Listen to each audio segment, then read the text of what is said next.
Hi, I'm here with Angie Brooks of Brooks Scarpa Architects in Los Angeles. I've known Angie for many years, and I'm going to interview her, and we're sitting outside at the Monterey Design Conference, so if you hear the waves in the back, they are real.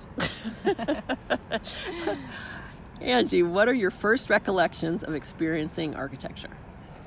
So my first recollections are actually not experiencing architecture per se, but being a high school student and wanting to do something with interior design. So I actually started my first year of college in the interior design program at the University of South Florida, and it was really a night school program. I didn't really know what I wanted to do with my life at that time, but I knew I wanted to design something, and spaces and kind of interior spaces really interested me. So that's really where I started. And when I got accepted to the University of Florida, it was in the interior design program. But there, after 2 years, you're supposed to declare a major. And I had a lot of mentors who were my professors who said I should really become an architect, because if I become an architect, I could do interiors and I could do landscaping, I could do other things. So that's really how I got on that track.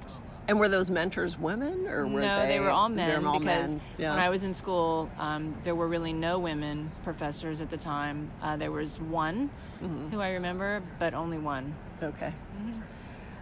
What are 3 classic buildings that you like and why?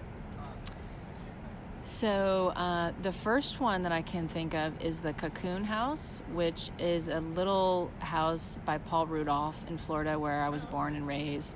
And I think it's only 400 square feet or less. It's really tiny, and it's this small house on a dock that sits over a lake, and it has this beautiful kind of canvas roof, or it had a canvas roof. So it was a beautifully designed house, but it was of its place. So it was really a place for fishing, and it shaded you, and it was just this beautiful modern kind of thing right on a dock. And that was kind of my first really image of architecture, what I thought was really interesting. But you asked for 3. You don't have to give me 3. I just say 3 because it's usually difficult for architects to just give me 1. So that was one that really kind of influenced me. But I remember people always saying when I started architecture school, which architect do you like, or who do you like, or who do you follow? And I remember thinking, no one. And I remember thinking that what I want to do is actually make cities better and kind of work on these bigger ideas. And I was a little bit anti singular buildings. So I didn't want to say I preferred one building over another. It was more about spaces and how people use spaces and how people use cities that I was more interested in. What about Hadrian's Villa? Well, I've never been to Hadrian's Villa. Oh, okay. Yeah. Okay. I thought that you studied there. No. You didn't do that project. I didn't do that class. No. Okay. Yeah. But I have been to Barcelona, and I have been to Italy. So I've seen these buildings that are very old. And, we used to build buildings that people were able to live in comfortably without all the mechanical, electrical systems that we have today, So... So you can pick whichever old building you want, but we used to build buildings a certain way, and we sort of lost that. Our profession, sort of forgot how to design buildings that way. But what I remember from the University of Florida is that they would teach you to build regionally, and that was kind of the word sustainable or building sustainably wasn't really in the lexicon then. So it was about building regionally, which is that whatever climate you're in, that's how you should be designing your space. So in Florida, you want to raise, you want to build out of wood, you want to raise it up off the ground, you want breezes to flow through, and you want everything to be shaded with these big porches. But if you're in another climate, you want to do something different. So I always thought that was a part of what an architect did without really talking about it. And then, of course, the 90s came, and people were doing anything, anywhere, and, you just add your mechanical systems. And so I think, that's something that was ingrained in us when we were first in school, so we've never forgotten that. I think it was interesting. I was at the Cran Symposium, and one of the people who, he's a contractor, but he's like into all of these systems and everything, and he was saying like, oh, so how should the building envelope be? Should it be really tight or it should be really open? And I was saying open. And he's like, no, it should always be tight. And I was like, what? Like, we've been living, like, we have, like, our heater has not worked for the past 2 years. Yeah. And we have no air conditioning in our house, you know. And of course, we're in Southern California. But still, I mean, it's totally... Well, and Lake Flato just showed that beautiful building in Texas where it gets really cold. And they said they did this brise soleil, this, like, screen that lets air through it. Yeah, the 30%. But not the wind. Yeah. And so... there definitely is a way that where buildings can breathe, you know, that makes sense. And we can design passively, and we just need to start doing that more. Yeah, I totally agree. So what do you like about being an architect? So what I like about being an architect is being able to show people the future, as I think architects are optimists, and I think you have to be, because you design buildings that last into the future for at least 60 years into the future. So whenever I think about designing a building, I think about 100 years into the future. And, you know, you have to be an optimist to think that you can actually create something out of nothing anyway. You know, you're sort of dreaming this up. And it's not easy because it's a part art, part architecture, part kind of technical and science, and then part design. And, you know, if it's not something you love, I think it's really difficult to do.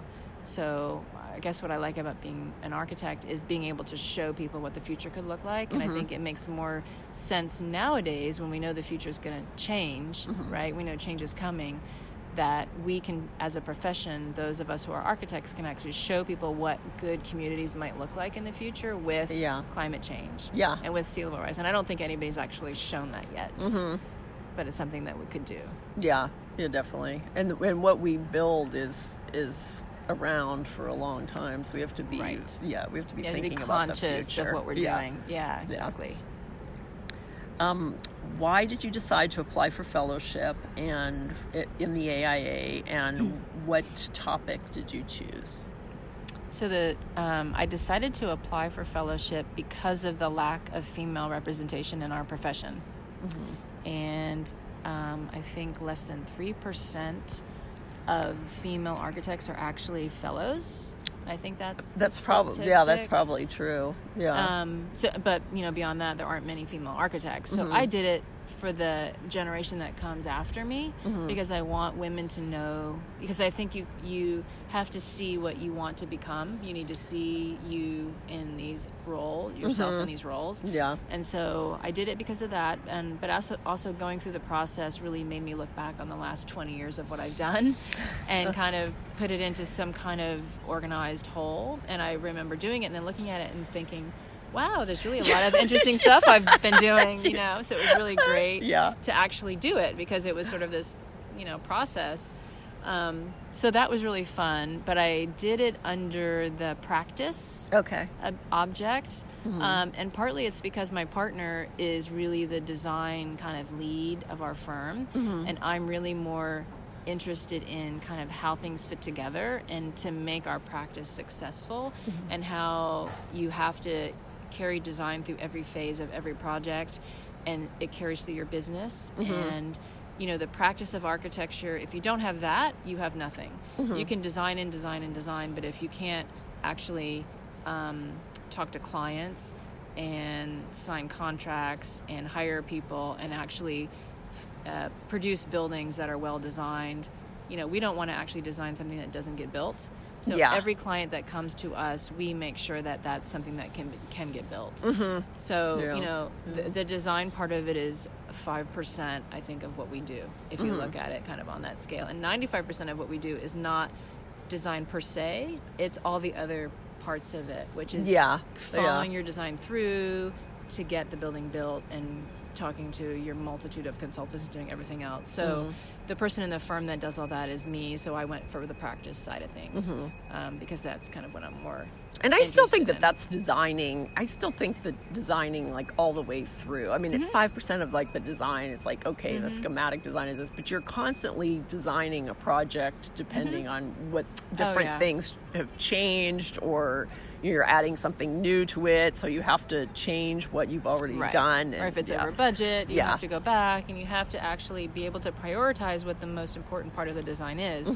So I think everybody who works with us, they're all designers, because if you can't know what the priorities are, then you won't be able to actually, move forward with anything. Yeah. So it's really knowing kind of, and we heard some people talk today about kind of paring things down to the simplest, what is the priority really, Yes. which is about people and how they use the space. And so when we do a project, and if we need to change it, we always think about kind of the big picture. We don't necessarily care about the little details. So I don't really care if the material changes. What I care is that the space is there for people to kind of be, and that the natural light gets into the spaces where people are. That's like the important thing for me. So if the opening change, is there, it's not a big deal. Yeah. It's more about the solids and the voids and kind of how people use the space. Yeah. But everybody in the office has to know that, because everybody has to make these little decisions all along the way in order to get it done. Yeah. And there's how many in your firm now? So we have about 20 people now. We have a little office in Florida. So it's small, and we do projects that are very small and very big, but I really like the size, because I feel like Larry and I can be a part of every single project in the office, and everyone in the office can learn and be a part of every project that we're working on. Yeah. So what do you think about the future of architecture? So everybody's like, that's a big question. So I have been thinking about this a little bit because of climate change. And I was chair of the Committee on the Environment last year, and I still work with the committee this year, the National AIA Committee. And we just passed this big resolution, which is that, climate change is this urgent crisis that we all have to kind of confront. And so the AIA is confronting it. And I think that architects are best suited to show people what the future is going to look like. And we're the ones who are going to be actually designing the future. And so I really think that it's a huge challenge, but it's a huge opportunity for our profession to be able to show people what great communities are going to look like in the future, whether that's, the city of Fort Lauderdale, which is going to be partly underwater, in 20 years. So what is that going to look like? Or we know our economy is going to change. We know that our ecology is going to change, so how are buildings going to kind of adapt, and how are people going to adapt? And so I think our profession is really well suited to solve a lot of the problems that are coming. So I feel really optimistic about it. Yeah, I do too. I mean, because we're optimists, right? We're architects. Yeah, you have to be optimists, right? I know. Yeah, it's like alchemy. So my father was an English teacher, and one of his students wrote a book of poetry called, and he talked about how architecture is really alchemy. So you basically, what we do is we make something out of absolutely nothing, right? And it's, architects who, you have to be an optimist to be able to do that. Yeah, absolutely. Well, thank you very much, Angie. Is there anything else you want to say? No, I think that's it. No? Yeah. Are you enjoying the conference? Yeah. So who was your favorite speaker for today? Oh my gosh. So I don't have a favorite, but what I do know is that everyone talked about where they came from, which I thought was really interesting. So they talked about how they were architects and, all of their work over the past, 15 or 20 years, and how it was really tied to their childhood and where they came from. But the common theme was that we are building for people, spaces for people. And that really came through. So, I don't know, to me, this is just a great conference because it's in this beautiful setting.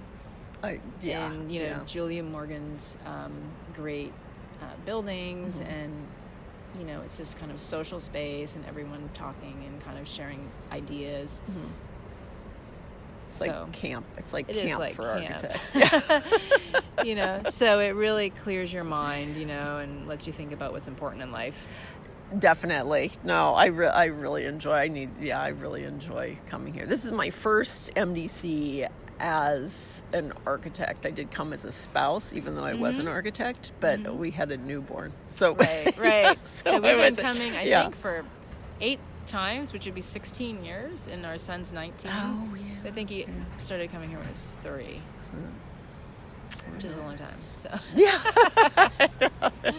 yeah, I can't believe our kids are this old. Anyway, okay, well, thank you very much, Angie. You're welcome. Okay, bye-bye. Bye-bye.